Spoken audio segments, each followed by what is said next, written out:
dear beloved, Boss Mike, Cervera.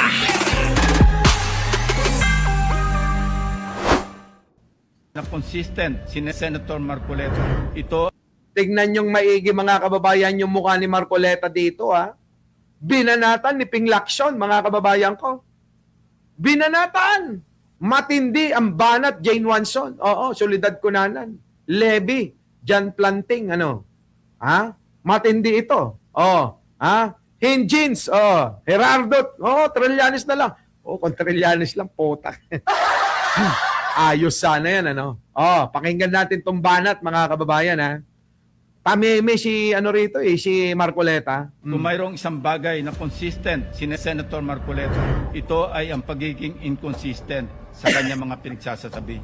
Sa kawalang kamatayang i-give up ang KIG Mark upang ipangalandakan na ako ay nasa likod ng pag-splice ng kanyang video upang siya ay siraan. This is statement. Ang gawin natin po para madali, i-give up natin yung KIG. Then, Sinungaling talaga eh. It's not merely suggest. Alam nyo mga kababayan, sinungaling talaga tong mukha na itong si Marcoleta, no, mga kababayan. Sana, Senator Marcoleta, sir, sana man lang pangit na ho yung mukha nyo. Bumawi naman na sana kayo sa ugali. Kasi kayo, sa totoo lang, wala kayong babanat kay Ping Lacson eh. Puro, kung meron man siguro, gagawa ka lang ng kwento. Sa bagay, gawain nyo yan sa may majority ngayon, ano? Mahilig kayong gumawa ng kwento. Sir, oo. Oo, sa totoo lang. Ang daming nahunin nyo na mga sinabi na nasaktan ng mga Pilipino. Pero sir, lagi niyong pinipilit na na hindi ko yan sinabi. Wala akong sinabing ganyan. Kung hindi naman ganon na itatanggi ninyo, ay ibibintang nyo sa iba ang ginagawa ninyo. Ayan, katulad kay Ping Lacson na sinasabi nyo, in-splice yung video para pasamain kayo. Hindi ganon, sir. Sir, Senator Marcoleta, sir. Bite ko na ngayon eh. Mahirap na talaga kapag ka may death threat.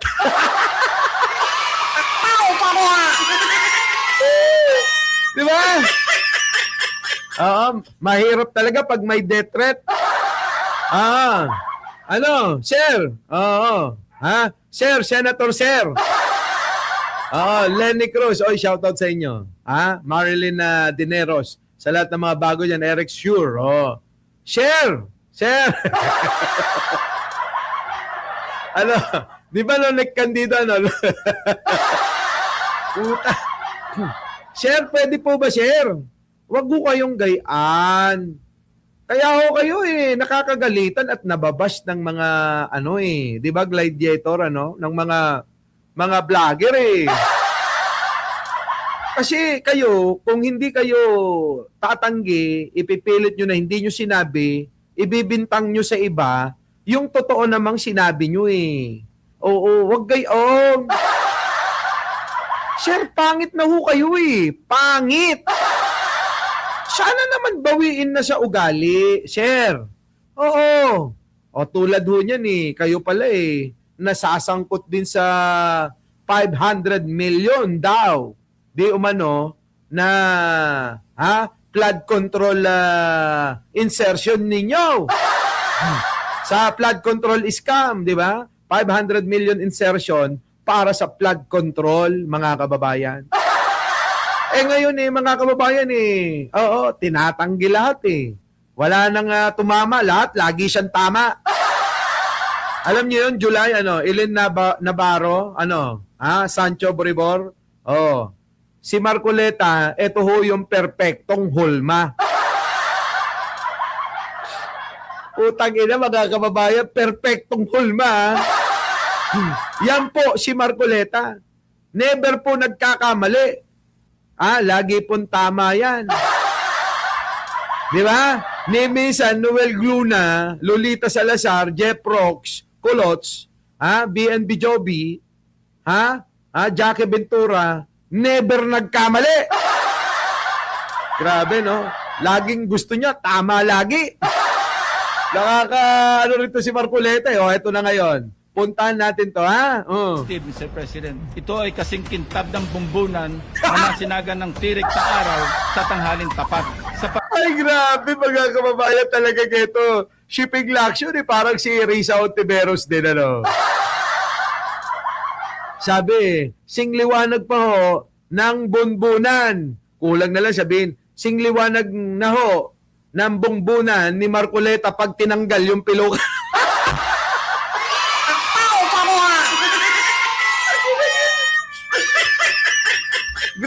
Grabe to si, ano rin eh, no? Pinglaksyon, ano? Kaya pala galit na galit sa'yo eh. Kaya pala galit na galit sa'yo, si Marcoleta, sir. Pinglaksyon. Yung mga banat mo kasi eh. Diba? Danilo Carbonel, oh, yan, oh. Si Imelda De Vera, shout out, oh.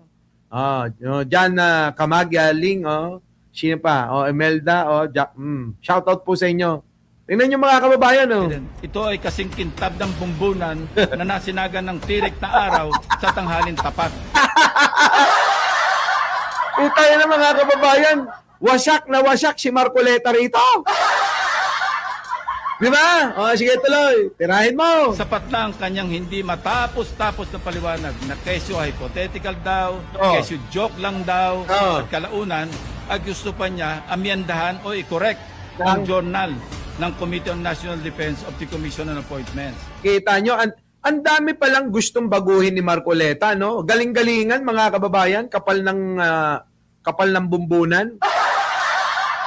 Ano yun, yung journal, mga kababayan, gusto niyang baguhin. Katulad na naman netong rules ng Senado, gusto niya na naman baguhin. Ang dami-daming gustong baguhin. Marcoleta, pakiusap ko lang, share, boss, amo. Senator Marcoleta, share. Pakiusap lang namin, share. Bago nyo baguhin yung rules, yung mga sinasabi ni Pinglaksyon, na gusto nyong amyendahan, share. Pwede ba magpabelo muna kayo, share?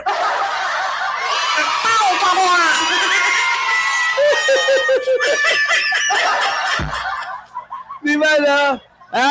Oy! Hindi na kayo. Okay na yung piluka eh. Magsadiya. Yung ano na lang, yung muka. Dapat siguro ipabelo ito eh. Share, manatili kayo ng 1 taon kay Belo. Ewan ko lang kung hindi kayo naging kamukha niyan. No, magiging magkamukha silang dalawa niyan, sigurado. Mag-ingat po tayo rito sa anong gusto mangyari. Hindi ko kasalanan. Grabe, no? Sabihin ba naman ni Pinglaksyon na mag-ingat kayo dito sa gusto netong mangyari? Grabe, no? Oo, grabe itong mga banat ni Pinglaksyon na to. Grabe! Kita nyo? Kalaunan, ay gusto pa niya amyendahan o i-correct ang journal ng Committee on National Defense of the ng Committee on National Defense, mga kababayan, gusto pa niyang amyendahan. Di ba nga ngayon gusto niyang baguhin ang rules? Lahat na lang pinakekealaman ni Marcoleta. Bakit hindi nyo na lang buksan? Ikaw na manguna. Marcoleta, sir. Ang pagbabago ng Constitution, kung gusto mo palang baguhin yung marami dyan nandiyan dyan sa Senado. Baguhin na natin lahat, isang pasada na lang. Huwag na yung utay-utay. Kasi pag-iisipan ng marami nating kababayan na baka yung mga binabago ninyo, papabor lang sa sarili nyo. Kaya yan lang yung pinipili ninyo. Bakit hindi natin bigyan lahat ang pagkakataon, ano? Di ba Marites Musni, ano? Bigyan natin lahat ang pagkakataon na baguhin na lang lahat. Kasi lumalabas niya, pinipili nyo lang kasi yun yung pakikinabangan ninyo eh. Kasi marami kayo na makukulong eh. Ano yan, di ba? Di ba? Conflict of interest yan, mga kababayan. Meron po dyan, conflict of interest. Kaya, tinututulan ho ng marami. Di ba? Bravo, Mike. Infinity. Gaming Pan. Oh, tuloy. Commission on Appointments. Mag-ingat po tayo rito sa kanyang gusto mangyari.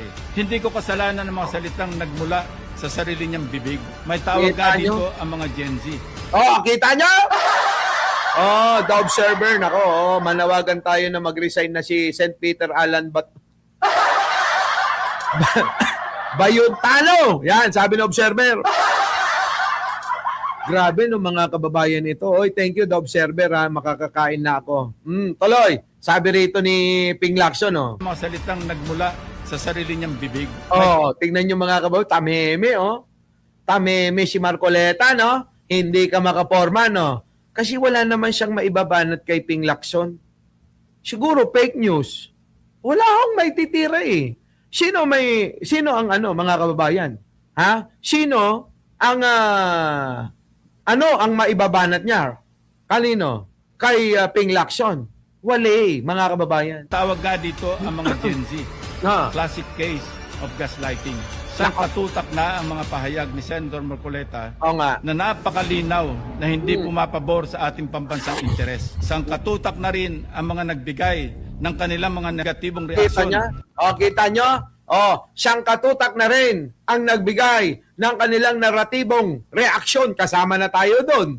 Kayo, tayo, kasama tayo doon mga kababayan sa nagbibigay, ha? O. Ngunit sa hulit-huli, ako pa rin ang sinisisi ni Senator Marcoleta. Kaya nga, crush kaya ata Ping Lacson sir eh. Hindi kaya bading si Marcoleta? Talagang trip na trip niya si Ping Lacson? Hindi naman natin may aalis yun. Gwapo si Ping Lacson noon pa. Ha? Nung bago pa lang mga kababayan, nung kabataan niya. Gwapong-gwapo si Ping Lacson, mga kababayan, ha? Ha? Diba? O, tuloy. Even went far beyond by debunking and undermining the historical facts about Tomas Ploma. It was for him a historical distortion. Kita nyo mga kababayan? Ha? Dinidiscredit mga kababayan yung pong nakadiskubre ng Spratly. Dinidiscredit niya mga kababayan yung founder ng ating ng ating alma mater. O sino diyan ang mga taga PMI? Pantranco at saka Escolta. Yan ang katawagan nung araw. Sino? Abay, dinidiscredit ni Marcoleta yun. Kita nyo? Ganon katindi mga kababayan, ano? Oo naman, kasing gwapo natin. Oh, di ba? Oh, si Jose Jr., Jimena. Oh, shout out. These narratives align with those of the Chinese narratives, plucked directly from the People's Republic of China's Ministry of Foreign Affairs official website. Kita nyo mga kababayan ko, yung naratibo ng China ay yun po yung ginagamit ni Marcoleta. Utangin na. Grabe no mga kababayan ko, biruin ninyo, yung ginagamit ho na naratibo ng China ay yun din po yung ginagamit ni Marcoleta. Antindi mo talaga? Antindi. Ayan po, kita natin. Kung ano sinabi ng website ng Ministry of Foreign Affairs ng People's Republic of China, yan din ang kanya sinasabi. On the West Philippine Sea, which side of the South China Sea is Senator Marcoleta on? Kita nyo, mga kababayan ko? Tindi, no? Kapal ng mukha ni Marcoleta, no? Ha? Ang tindi. John Burns, hindi. Replay po ito. Replay, ha? Oo. Shout out kay John Burns. Oo, nagtatanong kung replay ito. Replay po. Traidor sa bansa. Sabi rito. Oo, ha? Oo, nandyan na rin. Rodi Cabalbal. Kayo, mga kababayan. Ito, ha? BMB Alexandre. Kayo, tanungin ko kayo mga kababayan ha. Ano ang may babanat naman ni Marcoleta kay Ping Lacson? Unang-una, walang issue ng korupsyon. Ha? Oh, 'di ba Catherine Galpo? Replay nga ni, 'di ba? Oh. 'Di ba no? Oh. Tessa Whitemore. Oh, nandiyan na. Mga kababayan wala ho tayong maibabato kay Ping Lacson. Bakit? Bakit, mga kababayan? Kasi ho, hindi ho nai-issue JCUB sa korupsyon si Marcoleta. Never po yan na nabatikan na nagnakaw, ganon. Isa lang ho ang natatandaan ko na na nakasangkutan ni Marcoleta, yung rob out sa Kuratong Baliling, di ba? Oh, pero wala yun, absuelto ho yun eh. Absuelto yun. Yung rob out daw na yung mga magnanakaw na mga Kuratong Baliling na hold-upper ng bangko nung araw. Wala ho yun, kidnapper, hold-upper, yung Kuratong Baliling yan, mga kababayan ko. Napatunayan niya na, malinis siya eh. Buti pa si Ping Lacson eh. Malinis. Yung iba, convicted. Tama? Tama di ba mga kababayan ko? Our beloved Boss Mike! Boss Mike!